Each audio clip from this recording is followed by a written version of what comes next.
As you saw in the intro, Doug Bowser, the president of Nintendo America, admits that the US tariffs had nothing to do, nothing to do with the $450 price tag on the Nintendo Switch 2. That's right. But now, they probably will have an effect on that price. So just so we get that out of the way, there were a lot of people running around screaming and hollering that Nintendo had a crystal ball and they had predicted all of this. Well, no, not really.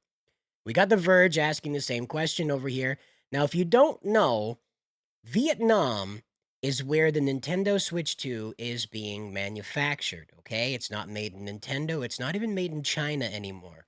Now, Nintendo's reasons for that are vastly different than what you and I might expect. Now, I don't really know because I don't sit on the Nintendo board, but my best guess is that the current labor market and the political unrest in China has driven them to move production of Nintendo products, at least the Switch, which Switch 2 rather, which is, the flagship product, out of such an unstable place and into Vietnam, which at this time rather, is pretty a-okay as far as like, stability goes.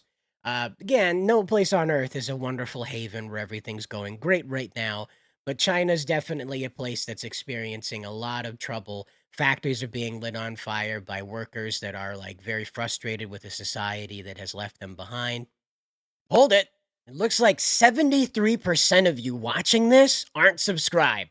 Time to click that button. You know where to find it. You've got people that are taking their cars and just blasting through groups of people like they're in GTA. And when they get arrested, they're screaming, "They left me behind. This was my revenge."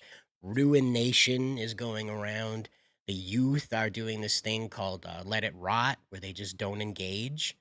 And it's just one of those things where like, if you're trying to produce like this multi-billion dollar corporation's product, you probably don't want to be having all that going on. So Nintendo moved their stuff down to Vietnam a little while ago. A lot of people believe that that move was precipitated by these tariffs, but I still don't believe that's the case. Now, you may have seen President Trump's Truth Social post about the offer from the Communist Party of Vietnam. That's why my brain was farting up because I was like, no, no, nope, nope, nope. They're not a democracy. Get the Are name you right. feeling it It's the now, Mr. Communist Party of Krabs? Vietnam. They offered 0% tariffs on U.S. imports and exports. And so it's great news, but it's not enough because as the advisor to the Trump administration, Peter Navarro, points out here, these tariffs are moreover to deal with the theft of U.S. intellectual property. What happens is that these products are produced in China and Vietnam, and then these local corporations, these companies either birthed in China or birthed in Vietnam, will take the designs that were used in the process of creating these things, manufacturing these things for a U.S.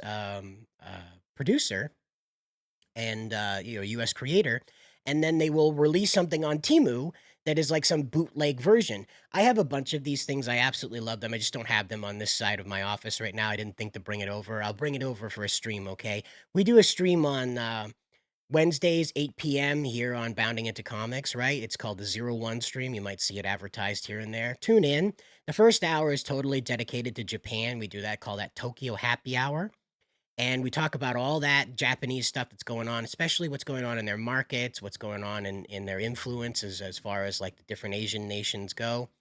And this is what's really kind of like going on with them too, is that they send stuff over there to get produced, and then bam, it gets copied and thrown up on Temu.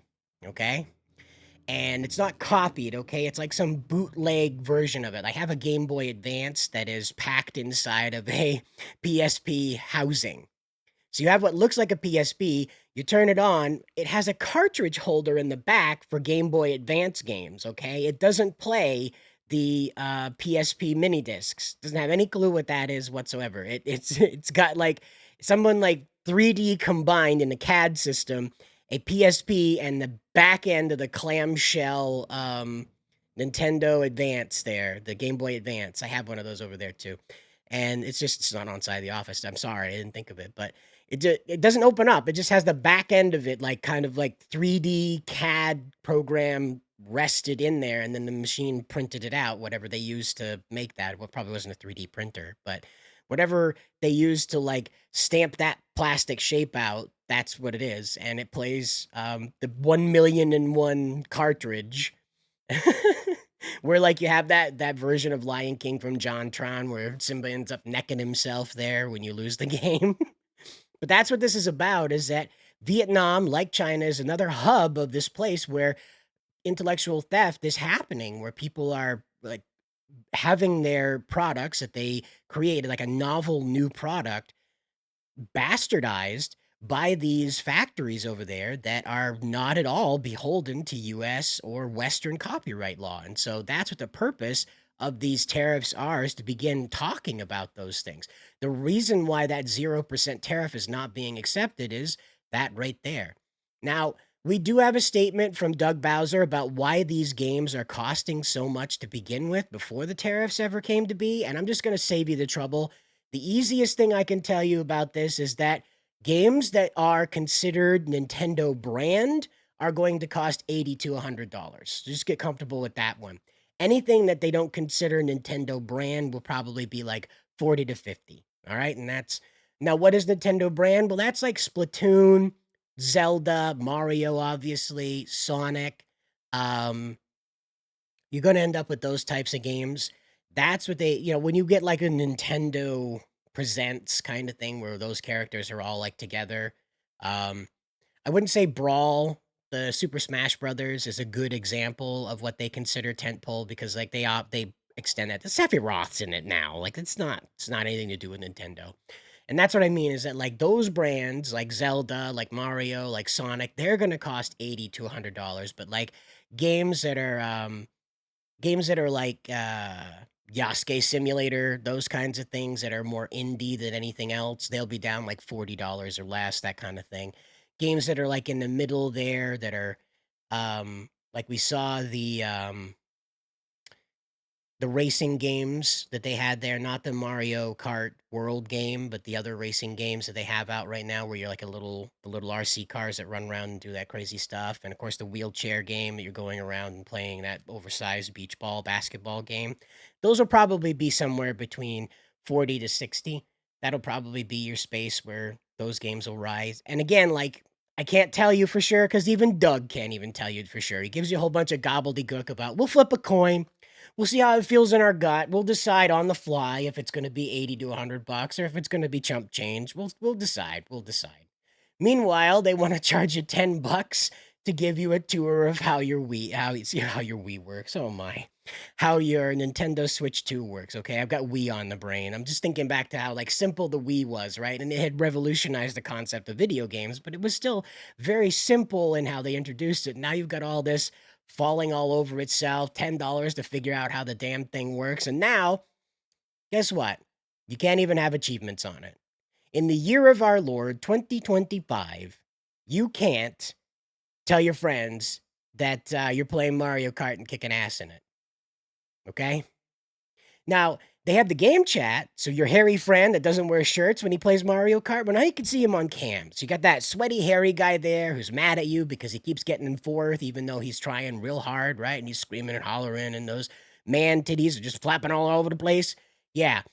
You get to look at that. You get to look at that, but you can't tell any of your friends in this that aren't part of that race that you're kicking his ass. Okay, you can't do that. Nintendo won't allow you to do that. That new Metal Gear game that comes out, nope, you're not allowed to tell anybody you're kicking ass in that. Nope, you're not doing that. That new Bloodborne game, that Bloodsiders or something, I'm the Dusksiders or something like that. I'm not sure what the name was. It was, it's a Dark Souls game. It's a ripoff, Darkborn, whatever it is. And that's that game. You can't tell anybody that you're kicking ass in that one. Nope, you're not allowed to do that. Achievements are verboten in the Nintendo world. You're not allowed to brag to your friends. It might hurt their feelings. And honestly, I care so much about this because, like, what is the point of this? In the world of social media, you have this thing that's online. It has a mouse, for goodness sakes. Like, what is the point?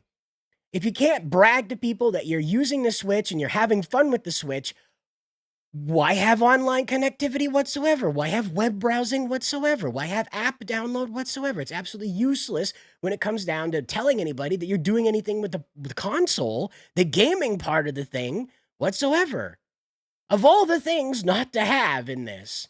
And then, of course, at the end of the day, the markets are collapsing as a result of this. Nintendo is down 7.3%, Sony's down 10.1, Bandai Namco is down 7, Konami not so much with 3, Sega with 6, Koei Namco pretty much at 6, Capcom suffering a 7% drop, and Square Enix with just 5.2.